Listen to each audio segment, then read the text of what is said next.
Hello students, this is Rani ma'am from Unique Classes and welcome you again after Holi. Hopefully आपकी होली सबकी बहुत अच्छी रही होगी, ठीक है. And welcome to another session of English. And session start करने से पहले थोड़ी सी आपसे बात करनी थी मुझे.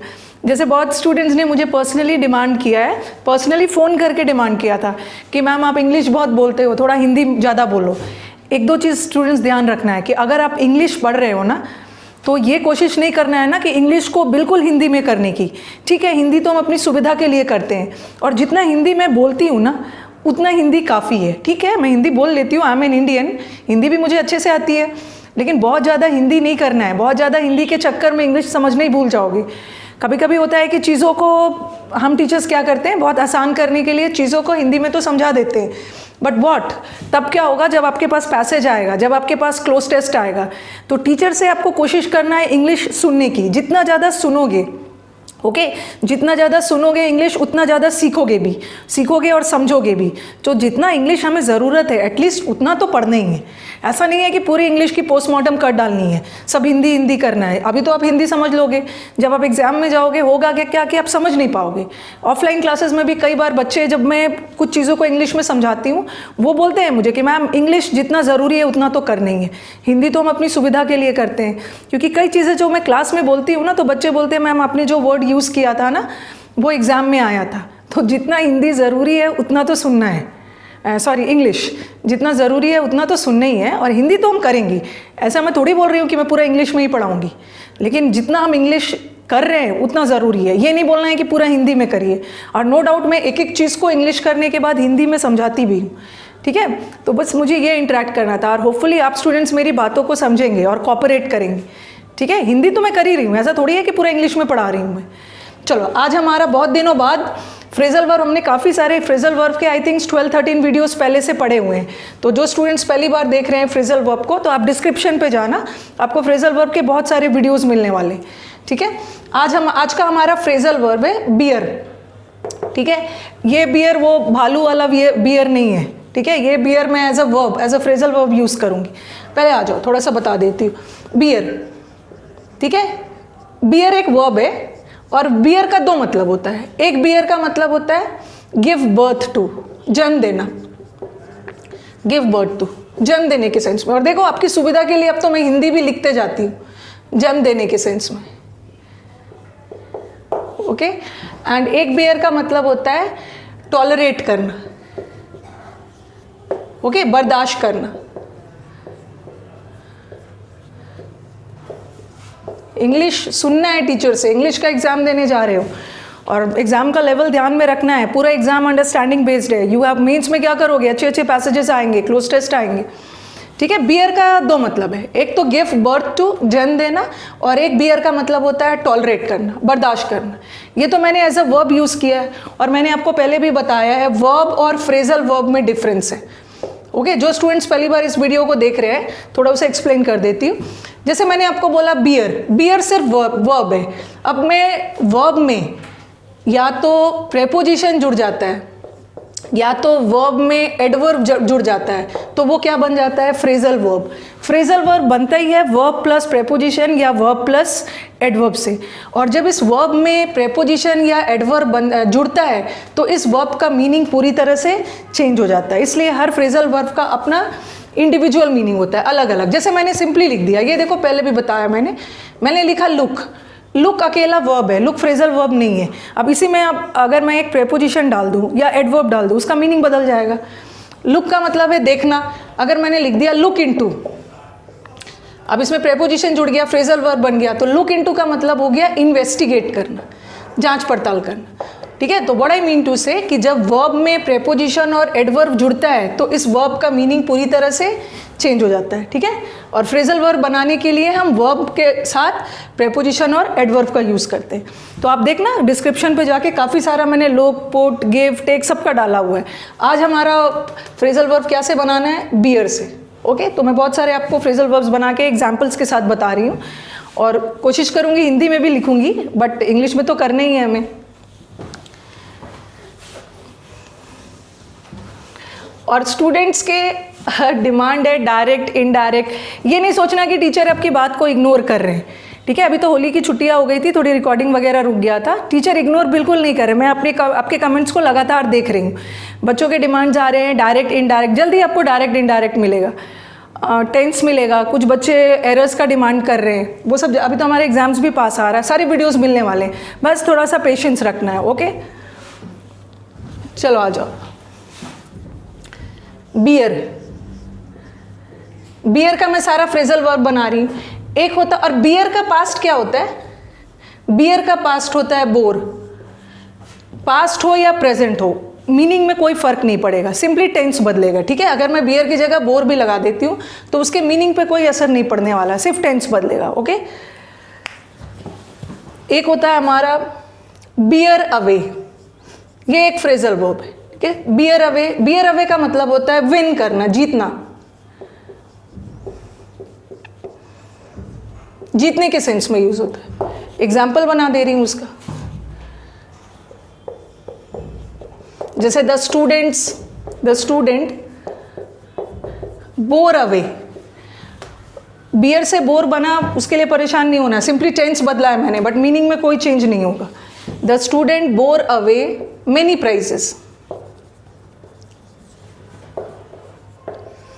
ठीक है, student bore away many prizes, यहां बोर अवे का मतलब क्या है? द स्टूडेंट वन, स्टूडेंट ने बहुत सारे इनाम जीते, बहुत सारे प्राइजेस जीता। तो बियर अवे का मतलब होता है विन करना, जीतना। ठीक है, किसी चीज को हासिल करना, जीतना। Then you have the words bear with, ये तो बहुत कॉमन सा फ्रेजल वर्ब है, जैसे मैं क्लास में भी यूज करती हूँ। समटाइम्स हमारा टाइम ज़्यादा हो जाता है तो स्टूडेंट्स को बोलती हूँ चलो एक रूल और करवा देती हूँ, और बच्चे बेचारे थक चुके होते हैं तो मैं जनरली बोलती हूँ स्टूडेंट्स को प्लीज़ बियर विथ मी, थोड़ी देर और बर्दाश्त करो। और फिर ये सब सुनते हैं स्टूडेंट्स तो फिर बोलते हैं मैम आप जो यूज़ करते हैं वो एग्जाम में आया था। तो दैट इज़ वाई मैं बोलती हूँ थोड़ा इंग्लिश भी सुनो टीचर से, इंग्लिश का क्लास है, पूरी हिंदी कैसे कर दोगे आप। बियर विथ, बियर विथ का मतलब होता है टॉलरेट करना, टॉलरेट समथिंग अनप्लेजेंट, इसकी हिंदी कर रही हूँ। कोई भी बियर विथ का मतलब होता है बर्दाश्त करना, किसी ऐसे चीज़ को बर्दाश्त करना जो आपको पसंद नहीं है, किसी अप्रिय स्थिति, किसी अप्रिय घटना को बर्दाश्त करना। ठीक है, अप्रिय पर्सन जो आपको पसंद नहीं हो और ज़बरदस्ती आप उसको बर्दाश्त कर रहे हो, तो उसके लिए बियर विथ होता है। उसीलिए मैंने लिखा बियर विथ का मतलब होता है टॉलरेट करना। ठीक है, दुख दर्द को तो चलो आपके लाइफ में दुख दर्द आ रहे हो, उसे तो सबको बर्दाश्त करना है, बट आप किसी व्यक्ति को बर्दाश्त नहीं कर पा रहे, वो अप्रिय है आपके लिए, कोई अप्रिय घटना है उसको बर्दाश्त कर रहे हो, तो उसके लिए क्या होगा? Beer with. उसीलिए मैंने अनप्लेजेंट वर्ड डाला है, इसको आप ऐसे भी लिख सकते हो, बर्दाश्त करना। ठीक है, किसी अप्रिय स्थिति, अप्रिय घटना, स्थिति को बर्दाश्त करना।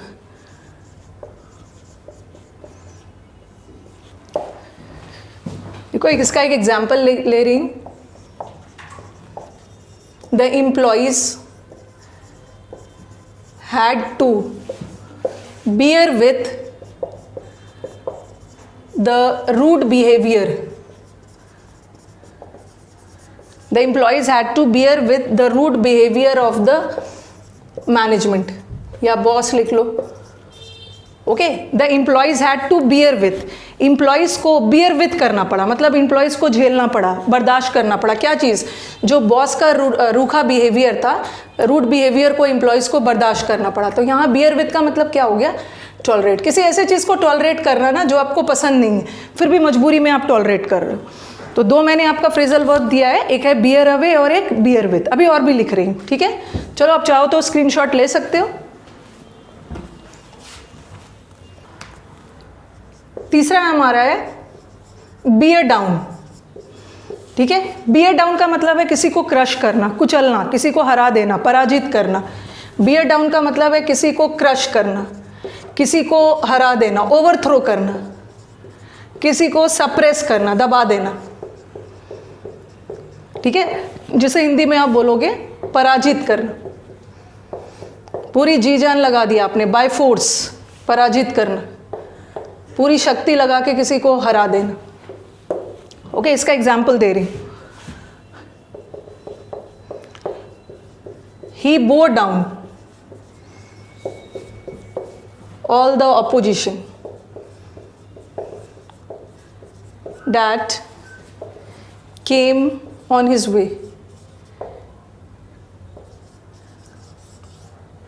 उसके रास्ते में जितने भी बाधाएं आई, जितने भी विरोधे, जितने भी ऑब्स्टैकल्स, जितने भी बाधा आए, उसने सबको क्या किया? बो डाउन कर दिया, मतलब क्रश कर दिया, पराजित कर दिया, हरा दिया. ही बो डाउन, डिफीटेड. ठीक है, इसको आप पराजित भी बोल सकते हो.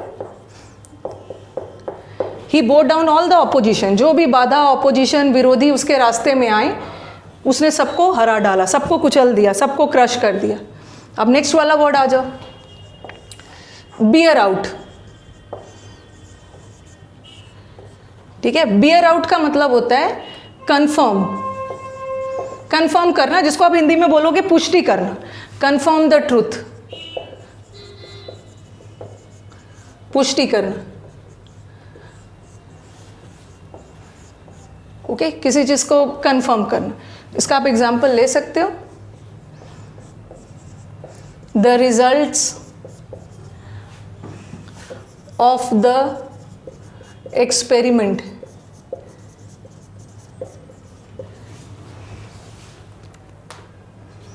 bore out the facts. ठीक है, the results of the experiment bore out the fact. इसका मतलब क्या है? जो भी हमारे एक्सपेरिमेंट का नतीजा आया, उसने फैक्ट को क्या किया? फैक्ट जो भी तथ्य है उसको कंफर्म किया. ठीक है, रिजल्ट ने इस चीज की पुष्टि की. आप और एक एग्जांपल ले सकते हो. जैसे मैं बोलूं, if the evidence bears out the case, he shall be punished. ये बोल रहा है अगर जो एविडेंस, एविडेंस का मतलब क्या है? सबूत. अगर सबूत पुष्टि कर रहा है, कंफर्म कर रहा है, तो आगे जाके उसे सजा मिलेगी. ओके, अगर सबूत इस केस की पुष्टि कर रहा है तो आगे जाके उसको सजा मिलेगी. If the evidence bears out, इसका सेंस क्या हो गया? कंफर्म. तो ये तो हमारा था बियर डाउन. बियर डाउन का मतलब एकदम क्रश कर देना, ओवरथ्रो कर देना, हरा देना, पराजित कर देना. फिर आपका था बियर आउट. बियर आउट का मतलब है कंफर्म करना, किसी चीज़ की पुष्टि करना. ओके, चलो अब और भी कर लेते हैं. ठीक है,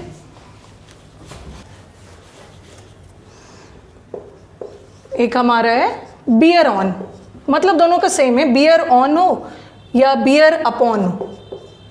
ठीक है, बियर ऑन और बियर अपॉन, इसका दो मतलब है. एक बियर ऑन का मतलब होता है किसी चीज से रिलेटेड हो, संबंधित हो, रिलेटेड टू. और एक बियर ऑन का मतलब होता है अफेक्ट करना, किसी चीज को प्रभावित करना. ठीक है, ये तो संबंधित है.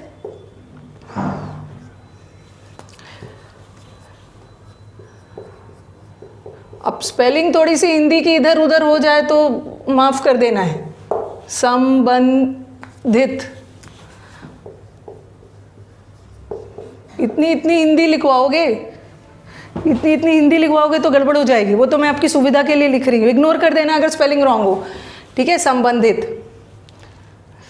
और अफेक्ट करना इस प्रभावित करना.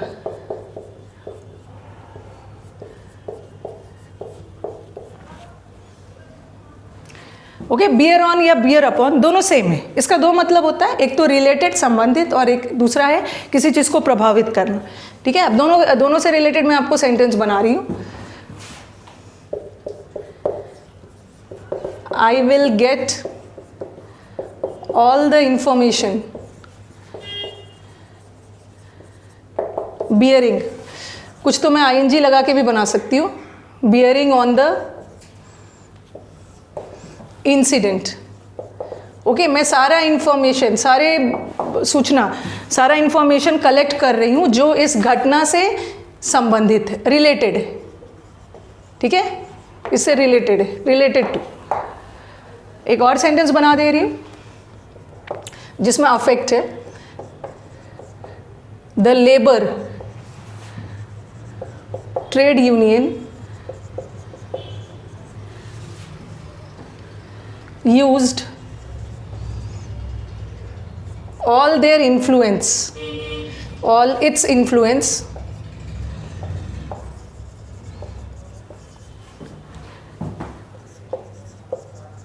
to bear on the management.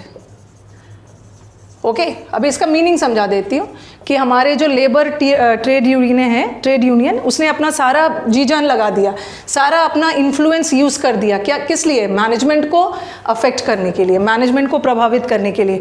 हो सकता है मैनेजमेंट उनकी बात नहीं मान रहे हो, तो लेबर का ट्रेड यूनियन ने पूरी जी जान लगा दिया, कुछ ऐसा किया कि जिस पे मैनेजमेंट का असर पड़े, मैनेजमेंट को प्रभावित करने के लिए, मैनेजमेंट को अफेक्ट करने के लिए अपना सारा इन्फ्लुएंस यूज़ कर दिया। ठीक है, अब एक लास्ट पे चलते हैं, दैट इज बियर अप। ये भी इंपॉर्टेंट है।